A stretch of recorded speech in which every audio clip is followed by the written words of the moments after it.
जब किसी फ्लैट में रहने लगते हैं तो कई बार कुछ इश्यूज रहने के दौरान समझ में आते हैं, जैसे सीपेज, लीकेज, लिफ्ट खराब होना, खराब मेंटेनेंस, नीचे प्रॉपर पेवमेंट का ना बना होना, जो जिम और स्विमिंग पूल इत्यादि वो तो बहुत ही फैंसी लेवल पे हम चले गए। जो बेसिक अमेनिटीज है उसमें कुछ ना कुछ प्रॉब्लम होती है, उसका रिड्रेसल कैसे करें? क्योंकि बिल्डर तो आपकी सुनेगा नहीं। वहां पर जो लोकल आरडब्ल्यू है, क्या वो एक रिड्रेसल फोरम हो सकता है? उसकी क्या अहमियत है? देखिए, आज की डेट में रेजिडेंशियल के अंदर ये बहुत बड़ी कॉमन प्रॉब्लम है। लिफ्ट की हो गई, पार्किंग की हो गई, बेसमेंट पार्किंग के अंदर वाटर लॉगिंग वगैरह, ये बड़ी कॉमन प्रॉब्लम है।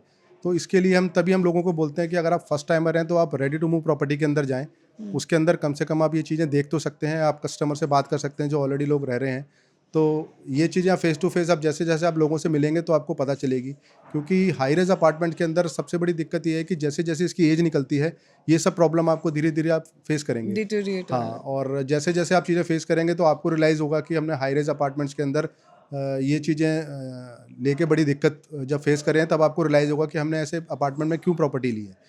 क्योंकि पर ये कोई चीज़ें भी चीज़ नई कभी ना कभी तो पुरानी होगी, लेकिन इसका मतलब ये नहीं है कि पुरानी होने के साथ-साथ वो इस तरीके से डिफ़ॉर्म या फिर डिटोरिएट हो जाएगी। बट लेकिन उसके अंदर क्या होता है, एक मेंटेनेंस होता है, जो मेंटेनेंस पार्ट होता है। क्योंकि स्टार्टिंग स्टेज में क्या होता है, बिल्डर 2-3 साल तो प्रॉपर्टी को मेंटेन करके रखता है। हुँ, लेकिन जैसे-जैसे आरडब्ल्यू आती है, पूरा सोसाइटी पुरानी होती है, तो लोग आरडब्ल्यू को वो सब हुँ, प्राइस वगैरह जो मेंटेनेंस प्राइस होता है वो नहीं दे हुँ, पाते हुँ, या नहीं देते। क्योंकि आरडब्ल्यू बिल्डर के ऊपर, लोगों के ऊपर वो उस तरीके से कंट्रोल नहीं रख पाती जिस तरीके से बिल्डर रख पाता है। तो बिल्डर प्रॉपर्टी को ज़्यादा मेंटेन करता है, लेकिन बिल्डर का भी एक टाइम है। जब आप हुँ, प्रॉपर्टी को डिलीवर करते हैं उसके बाद एक टाइम है 2-3 साल का। उसके बाद फिर आरडब्ल्यू बनती है, और फिर आरडब्ल्यू से लोगों को लगता है कि हमारा शायद मेंटेनेंस चार्जेस कम हो जाएंगे, तो लोग चाहते हैं कि बिल्डर हट के हुँ। आरडब्ल्यू आए। लेकिन जब आरडब्ल्यू आती है तब एक्चुअल में पता चलता है कि आरडब्ल्यू है वो उस तरीके से प्रोफेशनल नहीं है चीज़ को हुँ। मेंटेन करने में। पर कई जगह इस तरह की मेंटेनेंस कॉस्ट काफ़ी ज़्यादा होती है, उसके चलते भी लोग उस जगह पर खरीदना पसंद नहीं करते हैं, और वो अगर प्रीमियम सोसाइटी है तो आपके जो कॉमन एरिया चार्जेज़ हैं, मेंटेनेंस चार्जेज़ हैं, सफाई के हैं, उसको ही देख के कई बार लोग विथड्रॉ कर लेते हैं कि भई हम नहीं ले पाएँगे, हम 25,000 रुपए महीना सिर्फ़ मेंटेनेंस का नहीं दे सकते हैं। वो कहाँ तक आप इट्स अ पर्सनल चॉइस, या फिर ऐसी जगहों पर इट्स ओके कि आप ज़्यादा पैसे दे रहे हैं, पर कम से कम इस बात की तो तसल्ली है कि आपको सब चीज़ ठीक-ठाक मिलेगी। नहीं, देखिए, ज़्यादा पैसा देना किसी भी चीज़ की गारंटी नहीं होती। गारंटी नहीं क्योंकि है। मेंटेनेंस तो एक ऐसी चीज़ है कि जब तक आपकी चीज़ मेंटेन नहीं होगी तब तक आप उस चीज़ से सेटिस्फाई नहीं होंगे। क्योंकि जब हम ये चीज़ें पहले की सोसाइटीज़ में देखते थे या रेडी टू मूव प्रॉपर्टी में देखते हैं तो आपको ये चीज़ें आइडिया लग सकती हैं कि इसकी एक्चुअल प्राइस क्या है, उसकी मेंटेनेंस क्या है। लेकिन अब आज की डेट में जो आप प्रॉपर्टीज़ देख रहे हैं, जो लॉन्च प्रॉपर्टी हो रही हैं या रिसेंटली 2-3 साल में लॉन्च हुई हैं, लोगों को आइडिया ही नहीं है। लोग केवल प्राइस देख रहे हैं या एप्रिसिएशन देख रहे हैं। लेकिन जब एक्चुअल वो चीज़ें डिलीवर होंगी तब आपको आइडिया पता चलेगा कि मार्केट में जिस हिसाब से जो पास्ट में जो मेंटेनेंस चार्जेस थे उसके ऑलमोस्ट डबल या ट्रिपल हो गए हुँ, हैं। जैसे जैसे आप डिलीवरी होंगी तब आपको आइडिया लगेगा कि जो पास्ट के अंदर जो मेंटेनेंस चार्जेस लगते थे वो 2.5 रुपीज़ पर स्क्वायर फीट थे, थ्री हुँ, मैक्सिमम 3 रुपीज़ थे। बट अब जो सोसाइटीज़ डिलीवर हो रही हैं उनके अंदर मेंटेनेंस चार्जेस जो आ रहे हैं 5 rupees, 6 rupees, 7 rupees, even 10 rupees तक पर स्क्वायर फीट तक मेंटेनेंस चार्जेस आ रहे हैं।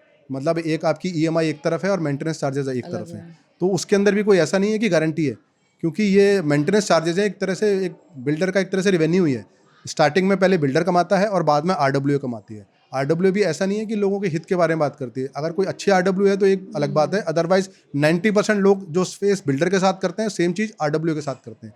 बिल्डर फिर भी थोड़ा सा प्रेशर बना के काम कर देता है, लेकिन आरडब्ल्यू तो बिल्कुल ही काम नहीं करती। तो आरडब्ल्यू में शायद इसीलिए ज़्यादा लोग सिलेक्ट और रिलेक्ट भी होना चाहते हैं, क्योंकि बिल्कुल, उनका मेन इंटेंशन पैसा मारना होता है। बिल्कुल, क्योंकि ये चीज़ आप देखेंगे पहले नहीं होती थी। क्योंकि पहले जो है बहुत कम फ्लैट्स होते थे सोसाइटीज़ के अंदर।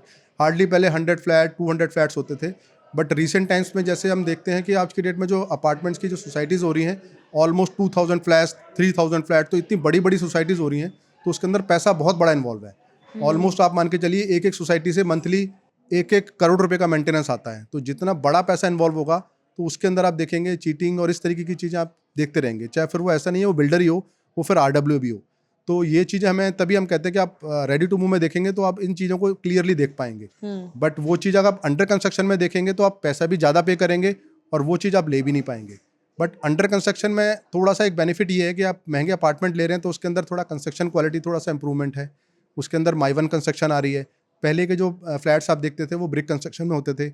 आज की डेट में जो माइवन कंस्ट्रक्शन आ रही है उसके अंदर सीपेज के थोड़ा-सा कम चांसेस हैं, क्योंकि उसके अंदर आप देखेंगे पलस्तर वगैरह नहीं होता, सीधा उसके अंदर एक फ्रेम के अंदर आपकी कंस्ट्रक्शन होती है पूरा कंक्रीट के ऊपर, उसके ऊपर फिर सीधा पुट्टी वगैरह होती है, तो उसके अंदर सीपेज वगैरह के इशू नहीं होते। बट लेकिन कॉस्ट बहुत ज़्यादा है, जिसके अंदर मिडिल क्लास तो आज की डेट में जो प्रोजेक्ट लॉन्च हो रहे हैं उसके अंदर हो ही नहीं सकता।